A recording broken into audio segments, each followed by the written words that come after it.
បាទបងប្អូនថ្ងៃនេះខ្ញុំមានឥដ្ឋមកពីខាងខេត្តសៀមរាបឥដ្ឋនេះគឺប្រភេទឥដ្ឋល្អស្មើស្អាតអត់មានបែកមាត់ចាបបងប្អូនខ្លះគាត់ឆ្ងល់បែកមាត់ចាបហ្នឹងមិនយ៉ាងម៉េចបែកមាត់ចាបគឺវាបែកតាមចេះហើយវាឆាប់នឹងធ្លាក់វាផុយបែកតែឥដ្ឋនេះគឺស្មើស្អាតទាំងអស់បាទអត់ផុយទេធានាឲ្យ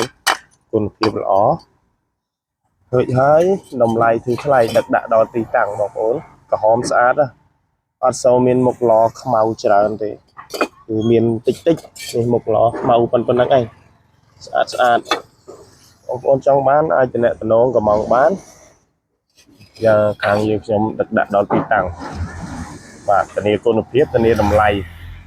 នេះគឺជាប្រភេទបងមេជាងគាត់កំងគឺគាត់ឆ្លាញ់ប្រភេទឥតខ្ញុំខាងខ្ញុំគាត់ទទួលយកបានអញ្ចឹងគាត់ខាងបងមេជាងនេះគឺគាត់កំងជាមួយខ្ញុំនេះច្រើនជើងហើយច្រើនឆ្នាំមកហើយ